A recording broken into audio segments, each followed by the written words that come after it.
Antarctica has always been defined by silence, a vast white expanse where change moves slowly, almost imperceptibly. But that silence is beginning to break. At the front of Thwaites Glacier, scientists have detected more than 360 seismic events, not tectonic earthquakes but glacial ones. These tremors are not caused by shifting continents. They are generated by ice itself. Massive icebergs are breaking away, rotating in the Southern Ocean, and colliding back into the glacier with enough force to send shockwaves through bedrock. This is not a sudden disaster unfolding overnight. It is something more complex and potentially more consequential. Thwaites is one of the largest and most vulnerable glaciers in West Antarctica. It acts as a structural barrier holding back enormous volumes of inland ice.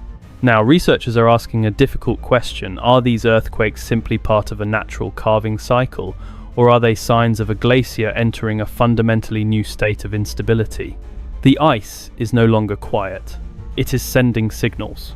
And scientists are finally beginning to understand what those signals might mean. For years, something unusual was happening beneath Antarctica, and almost no one noticed. Seismic stations scattered across the continent had been recording faint, low-frequency vibrations. The signals appeared irregular, buried beneath background noise. Traditional earthquake monitoring systems designed to detect tectonic activity automatically filtered them out. They were too slow, too subtle, and fell outside the frequency range normally associated with continental movement. At first glance, the readings looked insignificant: instrument interference, ice settling, or minor environmental disturbance. But when researchers began re-examining archived seismic data with a new focus on glacial systems, a pattern emerged. Clusters of low-frequency events were concentrated at the ocean-facing edge of Thwaites Glacier in West Antarctica. When data from multiple monitoring stations were cross-referenced, the signals aligned precisely in time and location. These were not equipment errors. They were real seismic events, hundreds of them. More than 360 distinct tremors were eventually identified, spanning more than a decade of data. Activity that appeared sporadic in the early years gradually became more persistent. Events that once occurred occasionally began repeating with greater regularity. The discovery raised a troubling question. If these signals had been hidden in plain sight for so long, how far had the destabilization already progressed before scientists recognized it? What seemed like background noise was in fact a glacier beginning to fracture and broadcasting its instability through the bedrock of Antarctica. To understand what is happening at Thwaites, we have to look at the mechanics of ice itself. When a massive section of the glacier breaks away, it does not simply drift off into the ocean. These icebergs are enormous, some comparable in scale to city blocks. Once freed from the glacier's front, they are immediately caught by ocean currents and wind. Slowly at first, they begin to rotate. As the iceberg pivots, momentum builds. Thousands of tons of ice shift and turn in frigid water. Eventually, the rotating mass completes its arc and slams back into the glacier face it just separated from. The collision releases tremendous energy. Ice crashes into ice, with enough force to transmit vibrations deep into the glacier's interior and down into the underlying bedrock. But the impact does not stop there. After the initial collision, the iceberg may grind against shallow seafloor ridges or strike the ocean bottom repeatedly. Each impact produces another seismic pulse. Instruments positioned hundreds of kilometers away can detect the resulting vibrations. This process can repeat in cycles. One collision fractures additional sections of ice. New icebergs break free, they rotate, they collide again. Scientists describe the phenomenon as self-perpetuating mechanical fragmentation. This is fundamentally different from gradual calving, where stress builds over long periods and releases intermittently. At Thwaites, the pattern suggests something more dynamic, a structural system under sustained stress. The glacier is not simply shedding ice at its edges, it is mechanically destabilizing using its own mass to amplify the forces acting against it. The seismic activity alone would be concerning. What makes the situation at Thwaites more serious is where these earthquakes are occurring. They are concentrated at the glacier's ocean-facing edge, precisely where warm ocean water is flowing beneath the ice shelf. While the surface fractures are visible in satellite imagery, the most consequential changes are happening out of sight. Relatively warm seawater, carried by deep ocean currents, moves underneath the floating extension of the glacier. When this water reaches the base of the ice, it begins to erode it from below. Over time, the underside thins. The ice loses contact with sections of the seafloor that once helped anchor it in place. This boundary, known as the grounding line, is critical. It marks the transition between grounded ice resting on bedrock and floating ice extending over the ocean. As melting progresses, the grounding line retreats inland. More ice becomes buoyant. Floating ice is structurally weaker and more vulnerable to fracturing. This configuration is associated with what scientists call marine ice sheet instability. In simple terms, once retreat begins on certain bedrock slopes, the process can reinforce itself. Thinning leads to flotation. Flotation reduces resistance. Reduced resistance accelerates flow toward the sea. At Thwaites, mechanical fragmentation at the surface and melting at the base are occurring simultaneously. The glacier is being stressed from above and undermined from below. It is not a single failure point. It is a system experiencing coordinated pressure, a structural barrier gradually losing its ability to hold. Thwaites Glacier is not just another river of ice flowing into the ocean. It plays a structural role within the West Antarctic Ice Sheet, functioning as a critical buttress that slows the movement of vast inland ice toward the sea. Glaciers upstream press against Thwaites like water behind a dam.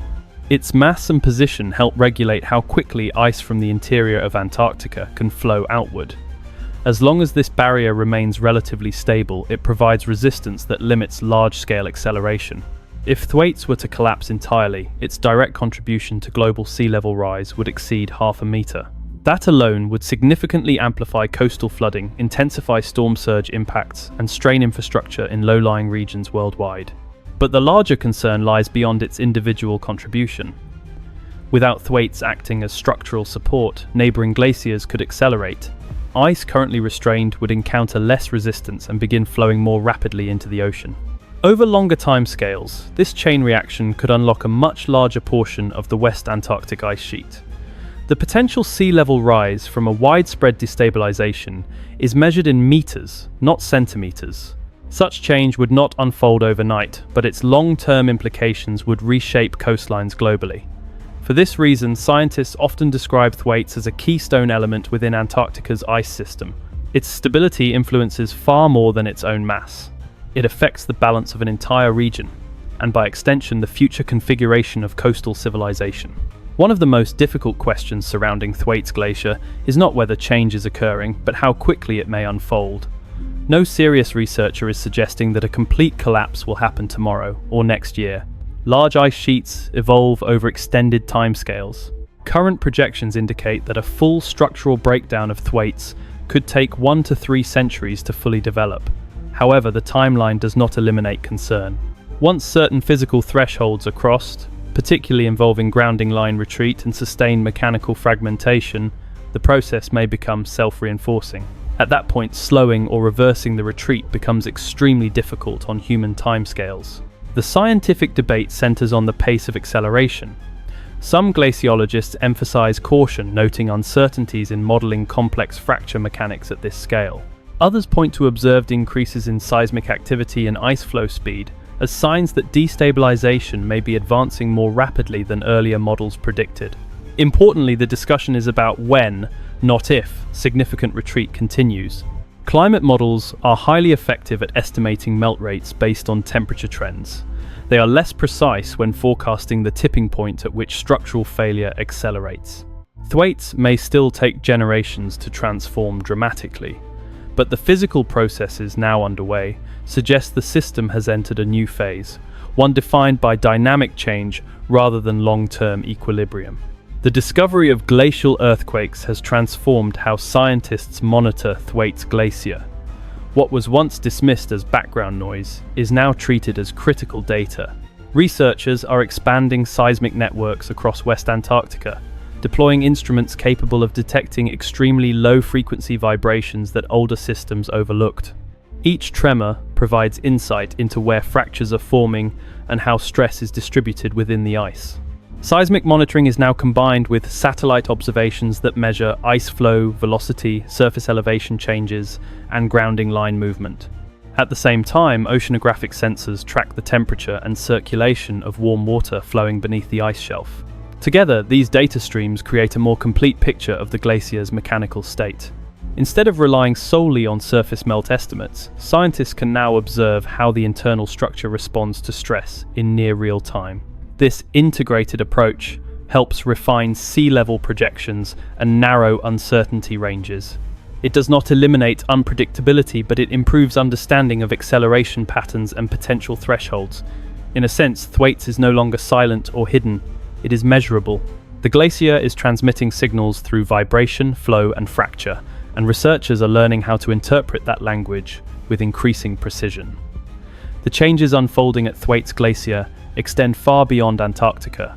While the most dramatic outcomes may take generations to fully materialize, the implications are global and long-term. Sea level rise does not affect every region equally, but even moderate increases amplify coastal risk. Higher baseline water levels intensify storm surges, accelerate shoreline erosion, and place additional stress on infrastructure designed for 20th century conditions. Ports, transportation networks, freshwater systems, and densely populated urban areas become increasingly vulnerable. Planning for these shifts requires decades of foresight.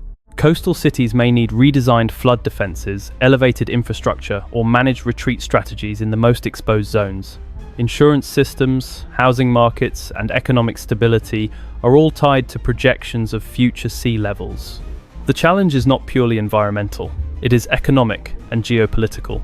Population displacement from low-lying regions could reshape migration patterns. Supply chains concentrated in coastal hubs may face disruption.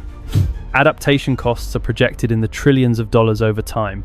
Importantly, some degree of sea level rise is already locked in due to past warming. The question facing policymakers is not whether coastlines will change, but how much and how quickly. Thwaites functions as a critical indicator within this broader system. Understanding its trajectory helps inform long-term planning for other vulnerable ice sheets, including those in Greenland. The response to this challenge will require sustained international coordination, scientific investment, and infrastructure adaptation measured not in years but in generations. For most of recorded history, Antarctica has seemed distant and detached from daily human life, a frozen frontier at the edge of the world. Yet, what happens there does not stay there. Thwaites Glacier is not collapsing in dramatic spectacle. It is changing through physics, through fracture thinning and retreat. The earthquakes now detected beneath the ice are not apocalyptic alarms but measurable expressions of stress within a system under pressure. The exact timeline remains uncertain. Scientists cannot pinpoint the precise moment when critical thresholds may be crossed. But the direction of change is increasingly clear. The glacier is behaving differently than it did in previous generations. It has entered a phase defined by dynamic instability rather than long-term balance. In that sense, the tremors beneath Antarctica are more than geological events. They are indicators, data points in a larger story about planetary systems responding to warming oceans. The ice is not silent anymore. The question is not whether we can hear it. The question is how we choose to respond. If you found this analysis valuable, consider subscribing and following the channel for in-depth explorations of climate science, planetary systems, and the forces reshaping our world. We break down complex research into clear evidence-based narratives so you can understand not just what is happening but why it matters. The planet is sending signals. Stay informed.